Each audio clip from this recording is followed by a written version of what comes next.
Bat হাতে যখন তিনি ক্রিজে দাঁড়ান মনে হয় ক্রিকেট মাঠটা এক বিশাল ক্যানভাস, যেখানে তিনি এঁকে চলেন 4 ছক্কার আলপনা। সে বিধ্বংসী স্ট্রোক প্লে, নিখুঁত টাইমিং এবং কবজির অদ্ভুত মোচড়ে বল সীমানা পার করা সাহিবজাদা ফারহান যেন পাকিস্তানের ব্যাটিংয়ের নতুন এক ধ্রুবতারা, যে বুমরাকে 400 বলে কোনো পাকিস্তানি ছক্কা মারার সাহস দেখায়নি। 2025 সালে এশিয়া কাপে তাকেই টানা 2টি বলে গ্যালারিতে আছড়ে ফেললেন এই তরুণ। সে বিধ্বংসী পাওয়ার হিটিং আর দম্ভ চূর্ণ করা ইনিংসটি বিশ্ববাসীকে জানিয়ে দিল পাকিস্তানের ওপেনিংয়ে এক নতুন শাসনকর্তার আগমন ঘটেছে। সাহিবজাদা ফারহান কেবল একটি নাম নয়, বর্তমান বোলারদের জন্য এক মূর্তিমান আতঙ্ক। 4 সদ্দার ধুলোমাখা গলি থেকে আন্তর্জাতিক ক্রিকেটের আকাশ ছোঁয়া সাফল্য ফারহানের এই পঞ্চলা কোনো সিনেমার গল্পের চেয়েও কম নয়। 1996 সালের 6 মার্চ খাইবার পাখতুনখাওয়ার এক সাধারণ পরিবারে জন্ম এই নক্ষত্রের। ছোটবেলায় 4 সদ্দে যখন ক্রিকেট শুরু করেছিলেন, সেখানে হার্ড বলে খেলার মতো কোনো সুযোগই ছিল না। পরিবারের সবার পূর্ণ সমর্থন না পেলেও বাবা ঠিকই চিনেছিলেন ছেলের ভেতরে সেই আগুন। পেশোয়ার জিমখানা ক্লাবে শুরু হলো তার আনুষ্ঠানিক লড়াই। শুনলে অবাক হতে হয়, শুরুতে তিনি হতে চেয়েছিলেন ফার্স্ট বোলার, কিন্তু বিধাতা হয়তো তার ব্যাটের জাদুতে পুরো ক্রিকেট বিশ্বকে মাতাতে চেয়েছিলেন। 2 বছর বোলিংয়ে চেষ্টা করার পর বন্ধুর পরামর্শে হাতে তুলে নিলেন ব্যাট, আর পাল্টে গেল সব। পেশোয়ার অনূর্ধ্ব 19 দলের হয়ে রানের বন্যা বইয়ে দিয়ে তিনি খুব দ্রুতই নজরে আসেন নির্বাচকদের। তবে সাফল্যের পথটা মোটেও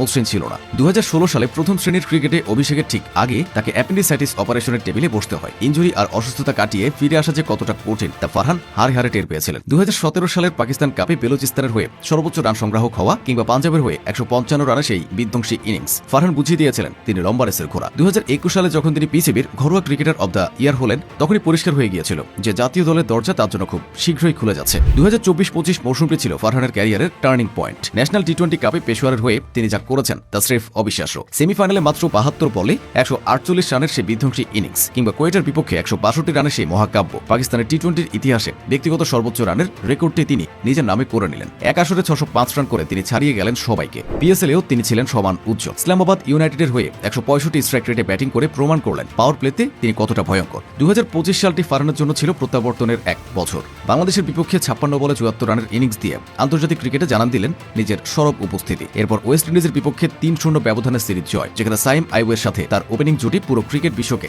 চমকে দিয়েছিল। এশিয়া কাপে সেই ভারত পাকিস্তানের মহারণ ফারহানকে নিয়ে গেল এক অনন্য উচ্চতায়। বুমরাকে মারা সেই 2টি ছক্কা কেবল রানের হিসেবে নয়, মনস্তাত্ত্বিক লড়াইও তাকে অনেক এগিয়ে দিল। সে বছরে তিনি ভারতের অভিষেক শর্মার রেকর্ড ভেঙে দিয়ে এক ক্যালেন্ডার ইয়ারে এশিয়ান ব্যাটার হিসেবে সবচেয়ে বেশি ছক্কা মারার গৌরব অর্জন করেন। একই বছরে 100টিরও বেশি টি20 ছক্কা হাঁকিয়ে তিনি প্রথম পাকিস্তানি হিসেবে এক বিরল মাইলফলক স্পর্শ করলেন। বিশ্বের মাত্র 12 জন ব্যাটারের সেই এলিট ক্লাবে এখন জলজল করছে 4 সর্দার এ ছেলের নাম। সাফল্যের পাশাপাশি বিতর্ক তার ছায়াসঙ্গী হয়েছে। এশিয়া কাপে ভারতের বিপক্ষে সেই AK-47 উদযাপনের রেশ অনেকদিন তাড়া করেছে তাকে। আইসিসি থেকে ডিমেরিট পয়েন্ট পেলেও ফারহান দমে যাননি। 2026 সালে শুরুতে নামিবিয়ার বিপক্ষে অপরাজিত 100 রান যেন তার ক্যারিয়ারের স্বর্ণমুকুট পরিয়ে দিল। এটি কেবল একটি সেঞ্চুরি ছিল না, এটি ছিল বিশ্ব ক্রিকেটে নিজের রাজত্ব পাকাপোক্ত করার ঘোষণা। ফারহান কেবল গায়ের জোরে বল মারেন না, তিনি বোলারদের চোখ পড়তে পারেন। ওপেনিংয়ে নেমে পাওয়ার প্লের সঠিক ব্যবহার আর মিডল ওভারে রানের চাকা সচল রাখা, এই দুয়ে তিনি ওস্তাদ। তিনি প্রমাণ করেছেন বড় দলের বিপক্ষে পারফর্ম করতে কেবল টেকনিক নয়, একটা বড় কলিজাও লাগে। সাহিবজাদা ফারহানের ব্যাট হয়তো ততদিন পর্যন্ত থামবে না যতদিন তিনি পাকিস্তানকে একাই বিশ্বসেরা চূড়ায় না নিচ্ছেন। ভবিষ্যতের প্রতিটি টুর্নামেন্টে যখন পাকিস্তান মাঠে নামবে, সবার চোখ থাকবে সেই 51 নম্বর জার্সির মানুষটির দিকে, যিনি ওপেনিংয়ে এসে ঝড় তুলে ম্যাচের ভাগ্য লিখে দিতে পটু।